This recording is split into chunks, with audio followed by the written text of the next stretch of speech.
sweet.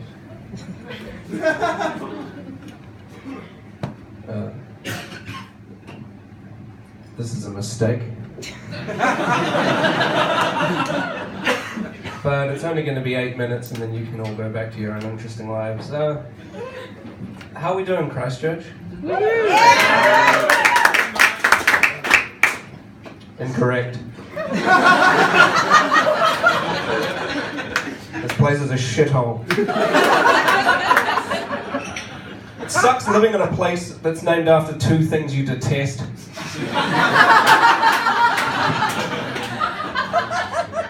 You might as well call it pedophile Twilightsville. Or Lady Gaga Brussels Sprout Town.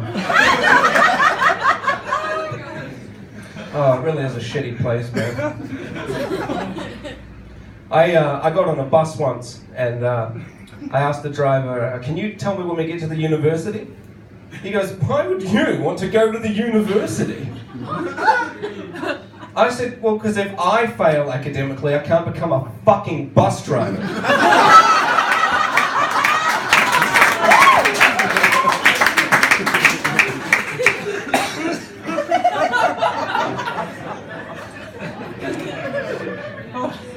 I was raised by 3 sisters and a mother, so I used to think it was okay to spend an hour in the shower.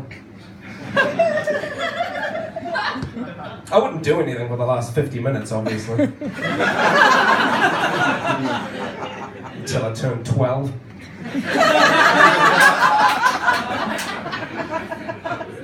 Then I wouldn't do anything for the last 48.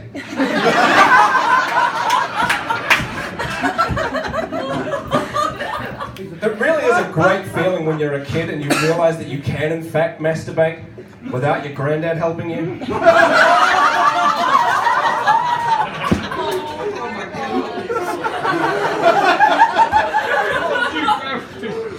Some people still need their granddads, okay.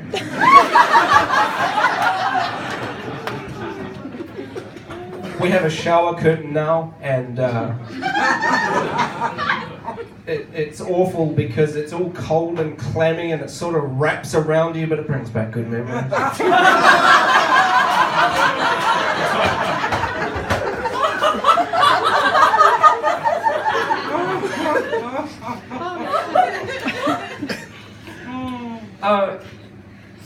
You ever reveal too much of yourself to a group of people?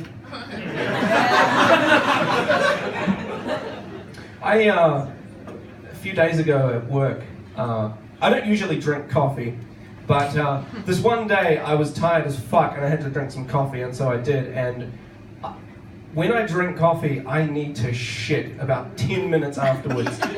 So intensely, and there's nothing I can do about it. And what I tried to do was use it as a kind of incentive. Like, okay, I'll answer this one phone call, and then afterwards I can take the biggest shit in the world. So I pick up the phone that's ringing, and this guy goes, oh, g'day, mate. Which is, not a good sign. Because Australians really are the worst that humanity has to offer.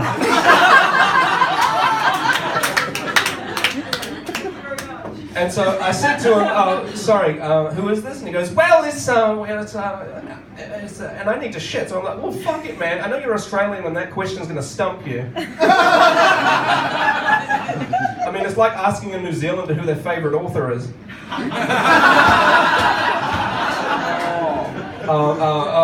Who wrote Harry McCleary?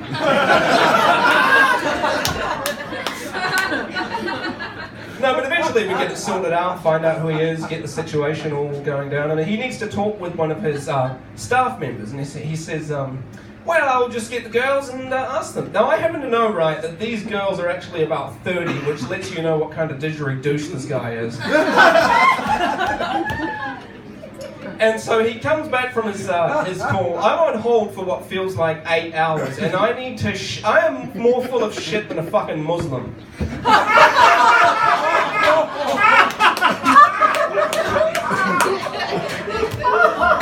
Those mental fucks.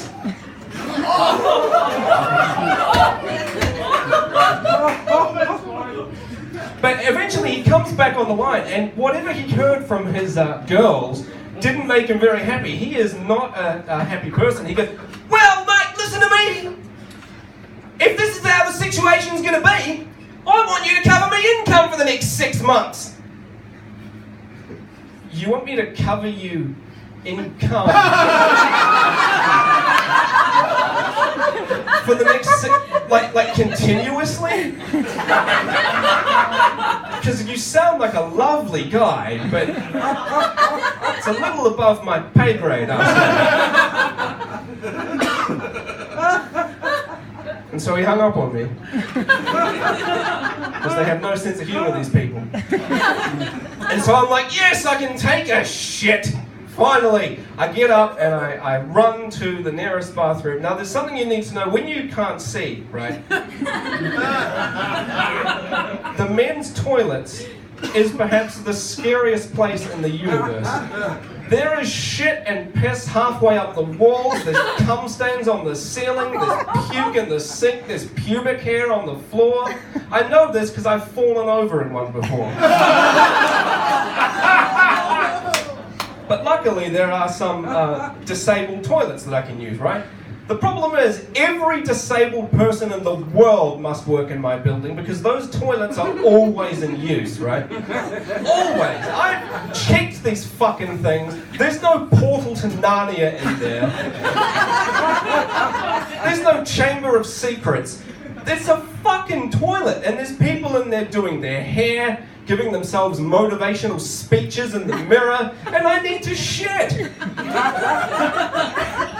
And eventually, right, the toilet flushes, and now comes a very important moment in the disabled toilet etiquette, because the length of time that it takes the person to wash their hands is really important. If they take a long time, you're usually pretty safe.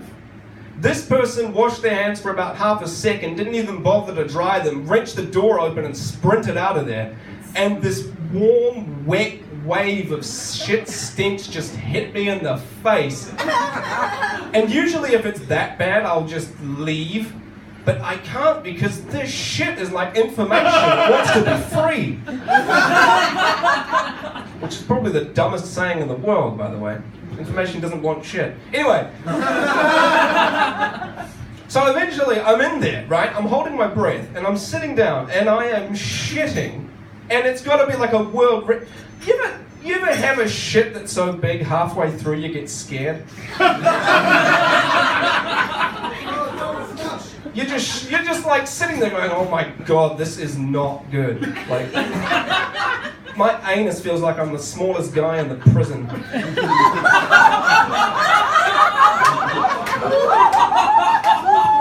It feels like it's flapping like wet sheets in the breeze.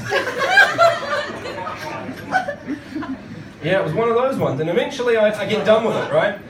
I come back to my lovely work, and I'm sitting down, and I hear one of my colleagues who's Indian, right?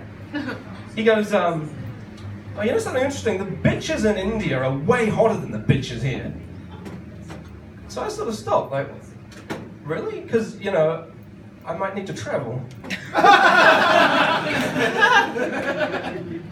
And he's going, yeah, you know, it's so much more fun with the Indian bitches because you can do whatever you want. You know, you don't have to ask permission. They're warm and soft. And so I'm starting to get a little incensed, you know, because I kind of like some of the bitches, well, women who live in this country, right? And so I'm kind of thinking, well, at least ours can fucking have orgasms because we haven't chopped their clits off.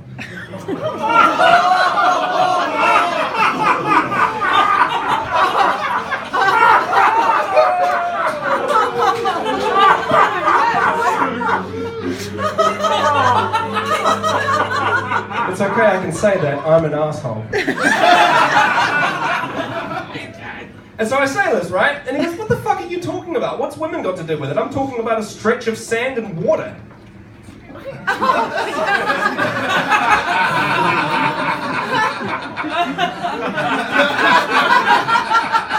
So that made me feel like a racist. And this is the moment, or very soon after, where I accidentally revealed a bit too much of my personality to some of my colleagues because we were having a discussion about children, right? And I said, and you can tell me if this is a little bit overboard, because I'm usually not a good judge of these things.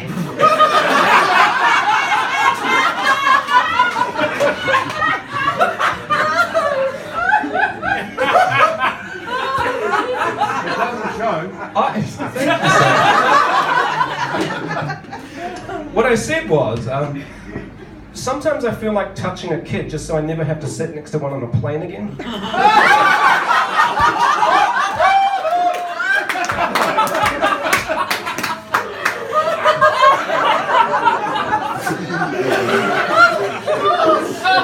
You know, you just rest your hand on his thigh and slowly slide it up towards that soft, sweaty sack, and slow enough that he's got time to tell you to stop, but you both know he's not going to.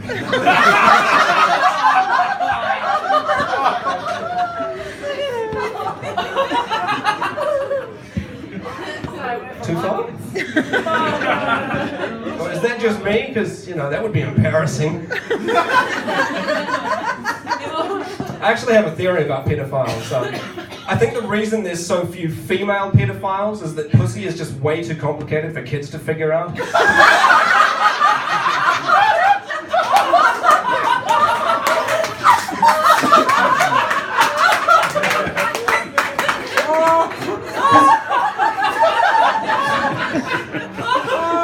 A dick is like toast, you know, we all know what to do with it. It pops up. You take it out, you get the crusty bits off, you shove it in your mouth. A 13-year-old can do that, right?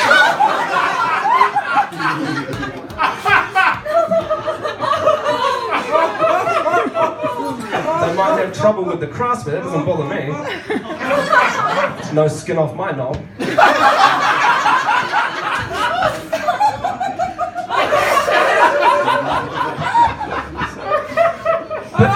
On the other hand, is way more fucking complicated, right?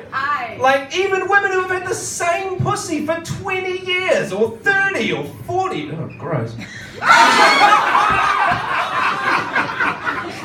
They need electrical devices to get themselves off. After all this time, what chance does a poor 4-year-old have?